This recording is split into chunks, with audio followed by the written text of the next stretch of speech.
Hello friends, क्या हाल चाल आप सबके। उम्मीद कर रहा हूँ आप लोग सब बहुत अच्छा परफॉर्म कर रहे होंगे अपनी लाइफ के अंदर। दोस्तों, मेरे पास पिछले कुछ दिनों में मैसेजेस आए स्टूडेंट्स के, कुछ दोस्तों यारों के, जिन्होंने पूछा कि जसप्रीत जी ये बताइए कि इंटरिम बजट और मेन बजट फुल बजट में क्या अंतर होता है, क्या फ़र्क होता है। अखबार में बार बार हम लोग पढ़ते हैं, टीवी में बार बार हम लोग देख रहे हैं, रेडियो में बार बार सुन रहे हैं कि 2019 का बजट एक इंटरिम बजट है। तो भाई ये इंटरिम बजट क्या होता है और मेन बजट से क्या इसमें डिफरेंस होता है, ये बहुत सारे लोगों ने मेरे से पूछा। और मैं यहाँ पे आज के इस छोटे से वीडियो में ये कोशिश कर रहा हूँ कि आपको बता सकूँ कि इंटरिम बजट और फुल बजट में क्या डिफरेंस, क्या फ़र्क होता है। दोस्तों, आप सबसे एक छोटी सी रिक्वेस्ट, अगर आपको ये वीडियो पसंद आए, अगर आपको ये टॉपिक अच्छा लगे तो प्लीज़ प्लीज़ प्लीज़ इसको शेयर कीजिएगा अपने दोस्तों यारों के साथ, लाइक कीजिएगा, कमेंट कीजिएगा। और इसके अलावा कोई और टॉपिक के ऊपर अगर आप वीडियो देखना चाहते हैं तो do let me know.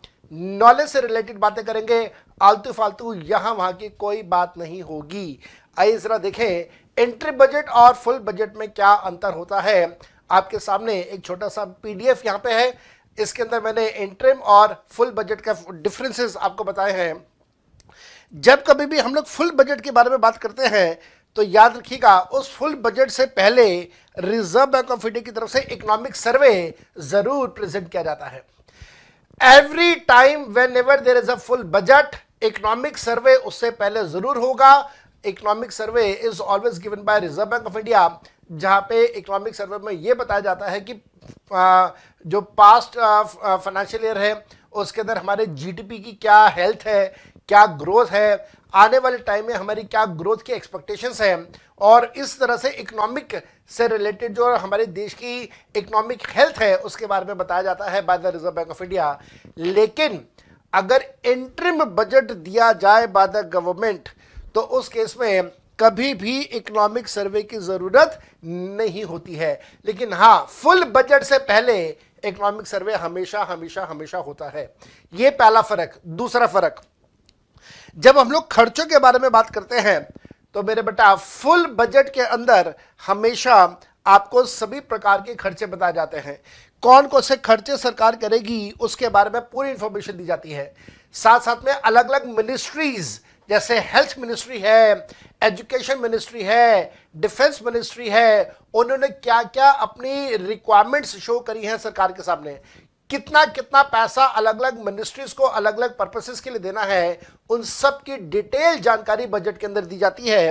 That is what we call a full budget. साथ साथ में मेरे बेटा, अगर हम लोग इंटरिम बजट की बात करें तो इंटरिम बजट के अंदर खर्चे तो होते हैं, लेकिन याद रखिएगा किसी भी प्रकार का कोई नया खर्चा उसके अंदर शो नहीं किया जाता है या उसका अप्रूवल नहीं दिया जाता है। लेकिन इस बार हमारी सरकार ने एक खास काम किया। हमारी सरकार ने क्या किया? हमारी सरकार ने इस बार फार्मर्स को 6,000 रुपये पर एनम का एक नया खर्चा बांध दिया। दैट मीन्स सरकार फार्मर्स को 6,000 रुपये पर एनम का पैसा पे करेगी। ये सरकार के पॉइंट ऑफ व्यू से खर्चा है। अगर ये सरकार का खर्चा है, और कमाल की बात इसमें, सरकार ने कहा कि हम ये खर्चा 1 दिसंबर से करेंगे, रिट्रोस्पेक्टिवली करेंगे। दैट मीन्स इस साल के बजट के अंदर पिछले साल के खर्चे के बारे में भी बात हो रही है। तो 4 महीने, दिसंबर, जनवरी, फरवरी, मार्च, 4 महीने का किसानों को 2,000 रुपये का पैसा दिया जाएगा। ये तो नया खर्चा है। अगर नया खर्चा है तो फिर इसको किसी भी लिहाज से इंटरिम बजट का नाम नहीं देना चाहिए। ये फुल बजट हो गया। फुल बजट के अंदर नया खर्चा मांगा जाता है या नए खर्चे का अप्रूवल मांगा जाता है पार्लियामेंट से, लेकिन इंटरिम बजट में नया खर्चा कभी नहीं होता है। एक और चीज का ध्यान रखिएगा बेटा, अगर फुल बजट होता है तो फुल बजट में हमेशा फाइनेंस बिल दिया जाता है। जैसे इस बार 2019 का फाइनेंस बिल आया। लेकिन अगर ये इंटर बजट होता है तो इंटर बजट के अंदर कभी भी फाइनेंस बिल नहीं होता है। अब आप खुद डिसाइड कीजिए कि इस 2019 के बजट के अंदर फाइनेंस बिल भी आया, साथ साथ में नया खर्चा फार्मर्स को 6,000 रुपये साल का, दैट मीन्स पिछले 4 महीने का 2,000 रुपये देने का वादा भी किया गया। लेकिन उसके साथ साथ में कहीं पे भी इकोनॉमिक सर्वे प्रेजेंट नहीं किया गया। तो क्या इस बजट को इंटर बजट कहा जाए क्योंकि इकोनॉमिक सर्वे नहीं था, या इस बजट को फुल बजट कहा जाए, क्योंकि खर्चों की परमिशन पार्लियामेंट से मांगी और साथ साथ में फाइनेंस बिल भी दे दिया सरकार ने। तो भाई क्योंकि मैं ये कहूंगा 3 में से 2 एलिमेंट्स प्रेजेंट हैं, तो I would say that this budget is a full budget. But then if this is a full budget, then government should have given the economic survey as well, but the government did not. So ये दोनों में अंतर आता है मेरे बेटा। और इस तरह से और बहुत सारी जानकारी सीखने के लिए, जानकारी लेने के लिए और बहुत सारी इंफॉर्मेशन गैदर करने के लिए, नॉलेज लेने के लिए आप मेरे को कांटेक्ट कर सकते हैं on this my number which is 6269006900।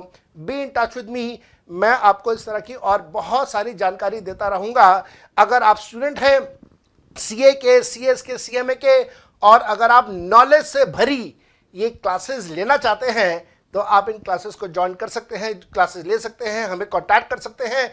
Otherwise अगर आप नॉर्मल एक प्रोफेशनल हैं तो आप इस वीडियो को लाइक कीजिएगा, ज़रूर अपने जूनियर्स को बताइएगा इस वीडियो के बारे में और बाकी हमारी क्लासेस के बारे में। Till the time I meet you that for the next time, bye bye and take very good care of yourself. Love you everybody, bye bye.